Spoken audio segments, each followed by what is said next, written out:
हर इंसान के दिल में कोई ना कोई रहता है जिसको वो सबसे ज्यादा चाहता हो, मगर एक हस्ती ऐसा है जो अल्लाह ने हर ईमान वाले के दिल में उतार दी।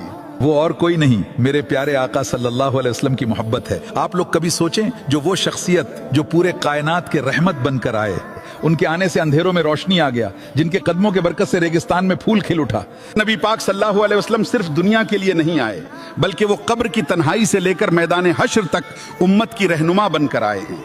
आप लोग थोड़ा गौर करें, अगर कोई हमें एक सही रास्ता दिखा दे तो हम उम्र भर उसके एहसानमंद रहते हैं, मगर मेरा नबी सल्लल्लाहु अलैहि वसल्लम जिन्होंने हमें इंसानियत सिखाई, सहाबा फरमाते हैं जिस दिल में अल्लाह के रसूल सल्लल्लाहु अलैहि वसल्लम की मोहब्बत नहीं, वो दिल जिंदा होकर भी मुर्दा है।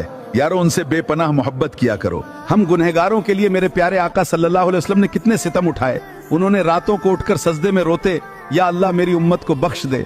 आज हम लोग नमाजों से दूर है, दिन से दूर हो चुके हैं। यारो, नमाज न छोड़ा करो। नमाज मेरे प्यारे आका सल्लल्लाहु अलैहि वसल्लम की आंखों का